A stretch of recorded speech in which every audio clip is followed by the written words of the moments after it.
शाहबाद विधायक रामकरण काला को ग्रामीण सफाई कर्मचारियों ने कौशल रोजगार योजना में शामिल न करने व अन्य मांगों को लेकर सौंपा ज्ञापन। विधायक ने दिया आश्वासन। एक तरफ हरियाणा कौशल रोजगार निगम के तहत नियुक्त हुए कर्मचारियों को ईपीएफ और ईएसआई जैसी सुविधाओं का लाभ दिया जाएगा, वहीं योजना के माध्यम से ठेकेदार प्रथा को खत्म करने में मदद मिलेगी। इसके साथ ही कर्मचारियों को शोषण से बचाया जा सकेगा। परंतु दूसरी ओर ग्रामीण सफाई कर्मचारी इस योजना में शामिल न होने की बात कर रहे हैं। शाहबाद विधायक रामकरण काला से सफाई कर्मचारी मिले। कर्मचारियों ने शाहबाद विधायक रामकरण काला से मिलकर कौशल रोजगार योजना में शामिल न होने की बात कही। उन्होंने कहा कि कौशल रोजगार में शामिल न कर उन्हें पक्का किया जाए। ग्रामीण सफाई कर्मचारी संघ के जिलाध्यक्ष राजवीर ने बताया कि सुप्रीम कोर्ट के नियमानुसार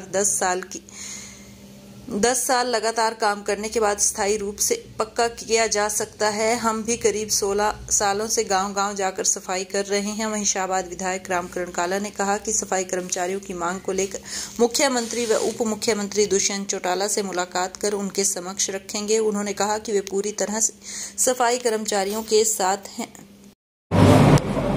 विधायक ने आश्वासन दिया है कि मैं मुख्यमंत्री से भी बात करूंगा, डिप्टी सीएम से भी बातचीत करूंगा, तो मैं तुम्हारे लिए बहुत लड़ने का काम करूंगा और जो तुम्हारी जायज मांगे डिमांडे हैं ये मनवाने का काम करूंगा।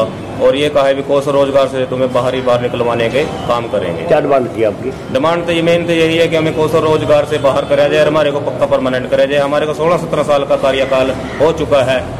अब तो सरकार ये भी नहीं कह सकती है कि 10 साल की पॉलिसी हुड्डा साहब 2014 में बनाकर गया था, उसको अगर सुप्रीम कोर्ट में भेज दिया गया, वो भी क्लियर होकर अब आ गई है। उसमें जो योग्यता कंडीशनें हैं वो भी हम पार कर रहे हैं, विज्ञापन के द्वारा लगे हुए हैं। हम उस पॉलिसी से इनकार तो हमारे को कौशल रोजगार में पाती है। ये सरकार की मंशा गलत है। हमारे पे वे लागू करो, जो 10 साल की पॉलिसी में हम आते हैं उसमें डाल के हमारे को पक्का करो। क्या काम करते हैं आप? हम ग्रामीण सफाई कर्मचारी हैं, ये गंदगी का काम करते हैं, लोगों की गंदगी को उठाने का और सारे गांव के गाड़ों खाने का। ये काम नहीं करते, कुछ नहीं करते हैं। एक गांव में शिकायत के काम पर हम लग रहे हैं, कोई भी अधिकारी आ जाता है हमारे को, तुम तो काम ही नहीं करते हैं। काम हमारा ये नहीं दिखता कि हमारा रिकॉर्ड का काम तो है नहीं, अभी जब मर्जी चेक कर लिया। विधायक ने क्या आश्वासन दिया आपको?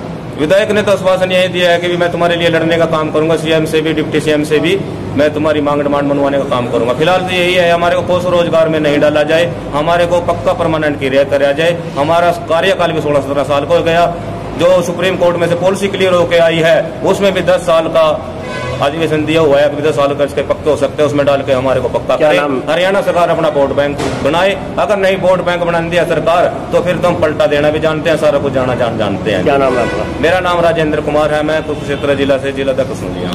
तो मैं डिप्टी सीएम साहब हमारे एक बहुत अच्छे हैं और बहुत एक सुनाई भी करते हैं। मैं डिप्टी सीएम से भी बात करूंगा कि गांव के जो सफाई कर्मचारी है उनको पक्का किया जाए। इनके कौशल रोजगार में तो ये उसमें रहने के अंदर बाहर निकलना चाह। और मैं सीएम साहब पर भी ज्ञापन चाहूँगा। मैं सीएम साहब से कहूँगा इनको जो गाँव के कर्मचारी हैं सफाई कर्मचारी इनको पक्का करा जाए और ये कौशल रोजगार में निकला जाए। तो मैं इनकी पूरी शासन में भी मैं इनकी एप्लीकेशन लिख कर दूँगा भी जो गाँव के सफाई कर्मचारी हैं तो उसमें रोजगार कार्ड होगा तो ये उसमें नहीं रहना चाहते कौशल रोजगार में। तो ये तो मतलब सिर्फ सीधे कहा हमारे को सीधी जैसे चाहे पंचायत खाते में दो, चाहे सरकार के फंड में डालो, मतलब ये मतलब इनको पक्का कर जाए। क्यों? ताकि जिस गाँव में मतलब छोटा गाँव उसमें 2 होना चाहिए, जो बड़ा गाँव उसमें 4 होना चाहिए। क्योंकि एक कर्मचारी या कई गाँव में उस पर काम नहीं होता। तो गाँव के भी मतलब पंचायत में भी आया फंड, वो भी जगह फंड तो देना चाहिए। तो मैं ये कहूँगा भी मैं आपकी बात उठाऊँगा और आपके साथ हूँ।